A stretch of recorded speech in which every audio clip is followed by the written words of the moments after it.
America ने पहली दफ़ा ग्रीनलैंड पर कदम दूसरी जंग अजीम के दौरान इस ख़तरे को पेश नज़र रखते हुए रखा कि अगर जर्मनी ने ग्रीनलैंड पर कब्ज़ा कर लिया तो जर्मनी यूरोपियन समेत अमेरिका के लिए भी ख़तरा बन सकती है, क्योंकि ग्रीनलैंड यूरोप और नॉर्थ अमेरिका को आपस में जोड़ता है।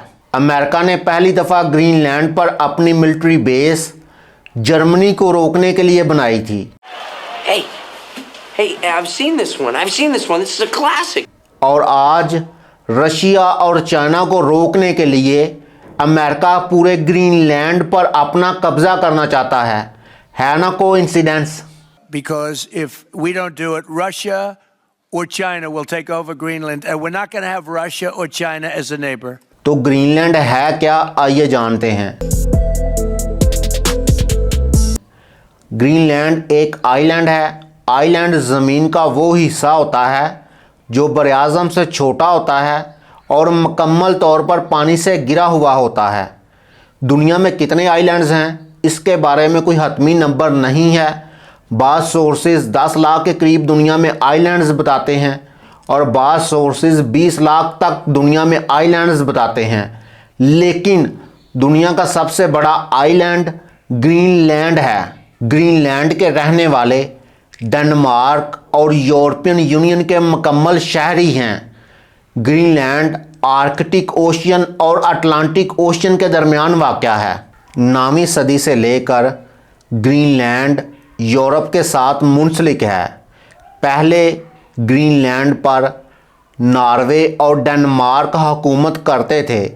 1814 में जब नॉर्वे और डेनमार्क की बादशाहत अलग-अलग हो गई तो ग्रीनलैंड डेनमार्क के हिस्से में आया। 1916 में अमेरिका ने ग्रीनलैंड को डेनमार्क का हिस्सा मान लिया और इसके बदले में डेनमार्क से डेनिश वेस्ट इंडीज़ ख़रीद ली। ये 3 आइलैंड्स थे जिसको अमेरिका ने $25 मिलियन के इवज़ ख़रीद लिया। इसके बाद नॉर्वे ने भी ये दावा किया कि ग्रीनलैंड के कुछ हिस्सों पर इसका भी हक है, जिसे 1933 में इंटरनेशनल कोर्ट ऑफ जस्टिस ने रद्द कर दिया। 1953 में ग्रीनलैंड के लोगों को डेनमार्क के पार्लियामेंट में 2 सीटों के साथ नुमाइंदगी दी गई। 2009 में ग्रीनलैंड में एक पार्लियामेंट कायम कर दिया गया और हुकूमत का सारा इंतज़ाम ग्रीनलैंड के लोगों के सुपुर्द कर दिया गया और ये भी एक कानून पास कर दिया गया कि अगर ग्रीनलैंड के लोग चाहें तो डेनमार्क से मुकम्मल आज़ादी हासिल कर सकते हैं, लेकिन आज़ादी का फ़ैसला लोगों की अक्सरियत से होगा। अभी तक ग्रीनलैंड डेनमार्क का हिस्सा है और डेनमार्क यूरोपीय यूनियन का मेंबर है और यूरोपीय यूनियन ने अपनी हिफाजत के लिए एक नेटो इत्तेहाद बना रखा है। नेटो का बेसिक प्रिंसिपल ये है कि एक मुल्क पर हमला दूसरे मुल्क पर भी हमला तस्वर होगा। तो मज़े की बात यह है कि इस नेटो का अमेरिका भी मेंबर है। तो जहां पर ग्रीनलैंड की हिफाजत का ज़ुम्मा यूरोपियन ममालिक पर आयद होता है, वहीं पर ग्रीनलैंड की हिफाजत का ज़ुम्मा अमेरिका पर भी आयद होता है। चूँकि ग्रीनलैंड बर्फ़ से घिरा हुआ एरिया है, इसलिए डेनमार्क से $600 मिलियन सालाना अमदाद फ्राहम करता है और अब क्लाइमेट चेंज की वजह से बर्फ़ बहुत ज़्यादा तेज़ी से पिघल रही है और ज़मीन के कुदरती वसाइल तक रसाई आसान हो गई है। और इसके अलावा ये रास्ता तजारत के लिए भी इस्तेमाल हो सकता है। शायद इसी वजह से सदर ट्रंप ये चाहता है कि मैं ग्रीनलैंड पर कब्ज़ा करके इसके वसाइल से मालामाल हो जाऊं। यूएस जियोलॉजिकल सर्वे के मुताबिक ग्रीनलैंड में तेल, कुदरती गैस और रेयर अर्थ मिनरल्स के ज़खायर भी मौजूद हैं जो कि टेलीकम्युनिकेशन के लिए बहुत ज़्यादा ज़रूरी हैं।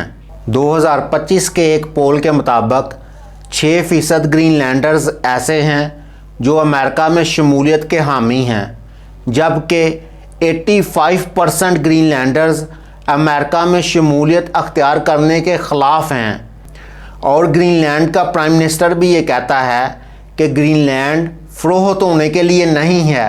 और दूसरी तरफ mister president Trump, Mr. President, I would like to salute you for your exemplary leadership, visionary leadership.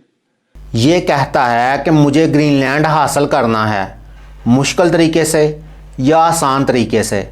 और इससे पहले भी अमेरिका के 2 सदर ग्रीनलैंड को हासिल करने की कोशिश कर चुके हैं। अब देखते हैं कि ऊंट किस करवट बैठता है।